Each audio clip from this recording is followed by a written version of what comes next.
অবাক দৃষ্টিতে দেখছি যে একজন নাগরিকের জন্য কি করছেন, যে সেনাবাহিনী যে পুলিশ তাকে দড়ি দিয়ে টাঙ্গিয়ে বিদেশে পাঠিয়ে দিয়েছে, অথচ এমন ভাবে তারা আবার দেশে আসার পরে তৈল দিচ্ছে, যেটা আমাদের জন্য লজ্জাস্কর, লজ্জাস্কর, লজ্জাস্কর। অবশ্যই অবশ্যই তার নিরাপত্তার জন্য ব্যবস্থা নেবে, কিন্তু সেটার একটা লিমিট আছে। বাংলাদেশ সেনাবাহিনীর প্রধানের কাছে আমি আবেদন করব, সেদিন সেনাবাহিনীর যে সদস্যরা যেভাবে তৈল মর্দন করেছে, যেভাবে রাস্তায় 1-2 মাইল হেঁটেছে, এটা যেন সেনাবাহিনী অন্য দেশের সঙ্গে যুদ্ধ করছে, এটা আমি এই দেশের জন্য লজ্জাস্কর মনে করি। আমি আশা করি তখন তারা কোথায় ছিল, যখন এদেশের গণমানুষের নেতা, এদেশের জননেত্রী, সে মানে অকুতোয় নেত্রী, আপসীর নেত্রী বেগম খালেদা জিয়াকে তখন আপনারা আপনাদের ক্যান্টনমেন্ট থেকে এক কাপড়ে বের করে দিয়েছিলেন।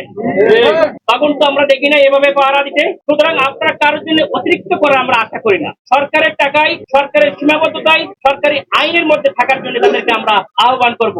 আমরা এটা দেখেছি, আমরা এই ধরনের তৈলবাজদেরকে উৎখাত করতে চাই।